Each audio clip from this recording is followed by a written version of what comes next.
people. It is indeed our responsibility to represent our people. And when we represent our people, we impact the lives of others. And so we came together and built the New York City Crisis Management System.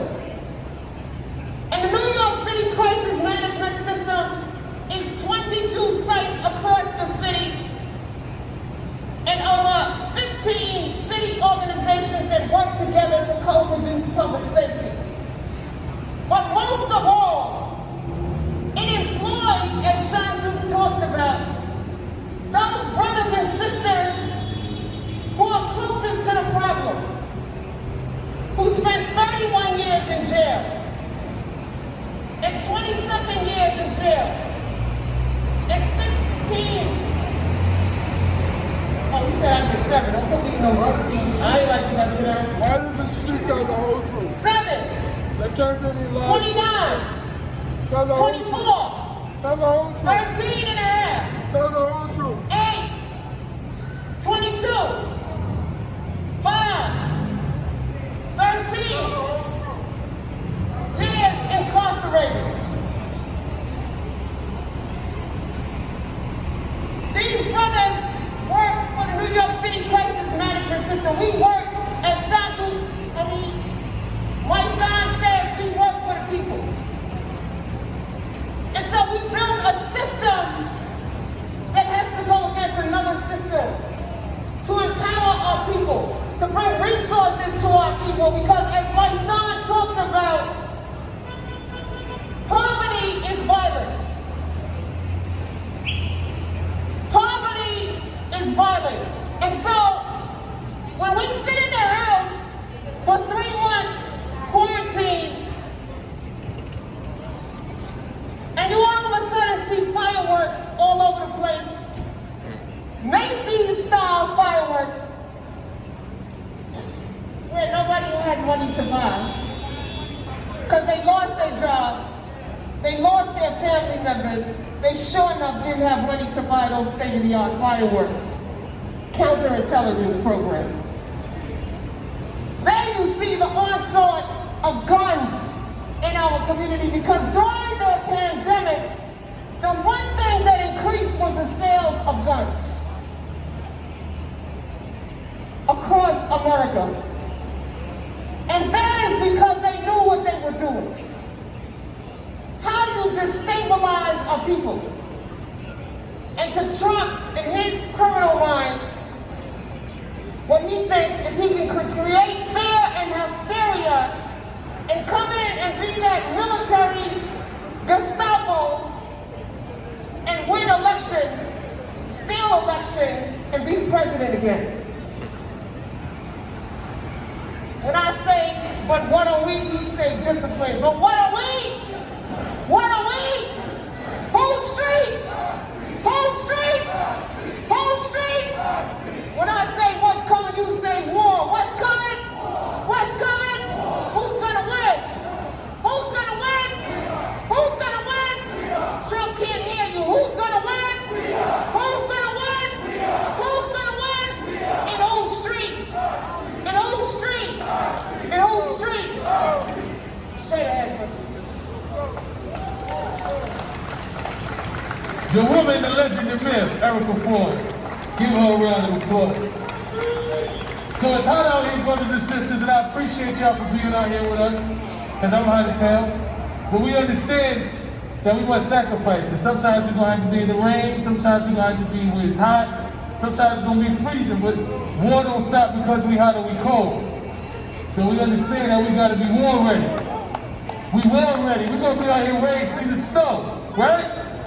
So I appreciate y'all. So before we leave, I want to let one of my brothers, who is one of my mentors, one of the most intelligent, knowledgeable brothers I know, and his voice, when you hear his voice, it's got the Barry White tone to it too. You know what I'm saying? You know what he's talking about. My brother Mark Thompson.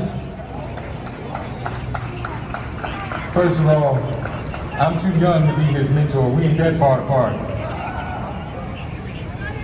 my son, Shanduke, Tamika, Erica, and all the organizations here. Let's give him a mighty round of applause if we could.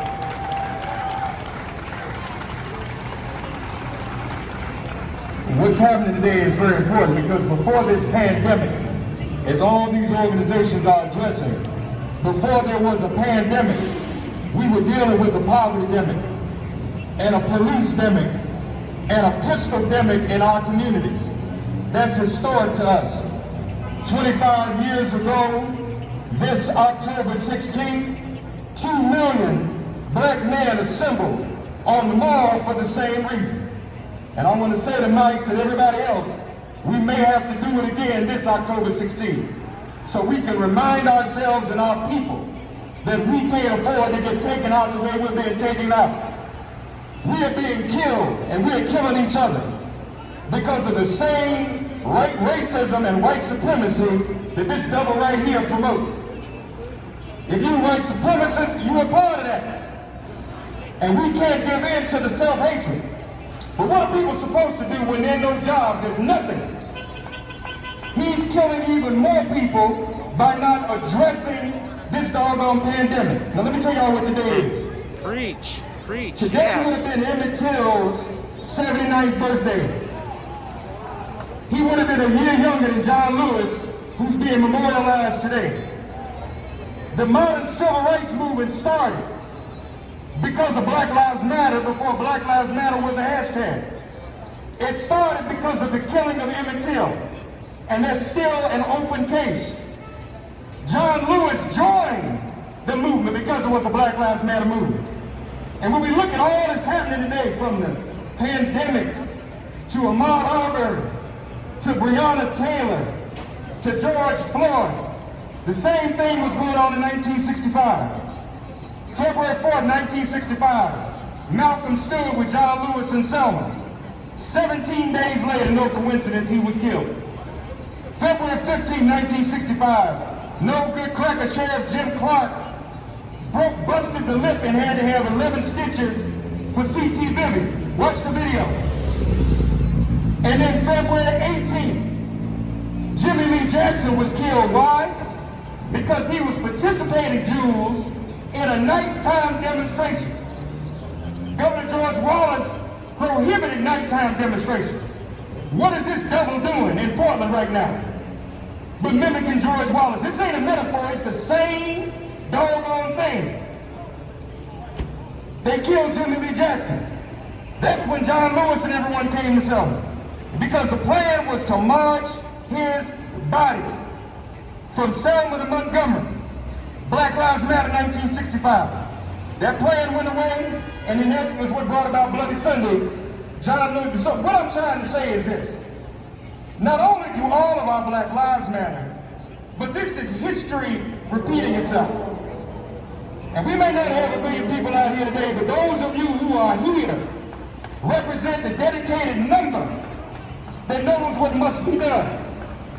Our kids and these knuckleheads don't stop killing themselves when we decide to let them know, and when they decide to learn that they ain't descendants of no gangsters, but descendants of the first civilization, the original people, kings and queens from Africa, the first scientists, the first doctors.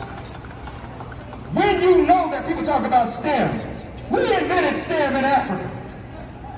Du Bois said, by the time the Greeks and the Europeans learned about our home, the whole of human ingenuity had already been exhausted. Ain't nothing new. The technology they create today comes from the science of our people. Do the schools teach that? So that's part of the holistic problem. We can't solve self-hatred of gun violence if we hate ourselves. And one last thing. Defund the police, if that's what you like to say, but I'm not afraid to say abolish the police, and I'm going to tell you why. Why are we out here today? What good are they? He said it. 911 is a joke. So watch this. Our folk get killed, they can't do nothing about it. They don't solve nothing. Don't nobody know nothing, because Mike is probably right. The police out there pulling the trigger. People have been saying that in Chicago for years. ain't no crime solved. So what are we paying you for out of our money? We paying people not to resolve nothing in our community. That's why we better off doing it ourselves. These brothers out here doing it, what the hell we need the cops for? Defund them and abolish them because they can't do anything but kill us. They are the original slave catchers. The Second Amendment, that well-regulated militia, was for slave catching. Look it up. So I just want to say we got to keep this up. We got to walk and chew gum at the same time. We got to fight him, this Donald Dimmick, whatever he is. We got to fight this devil. But we also have to transform our people toward loving ourselves to the point where we won't kill each other. And as the black geniuses that we are, from the culture we come from, we can do just that. God bless you, sisters and brothers. Mother, my son, thank you, brother.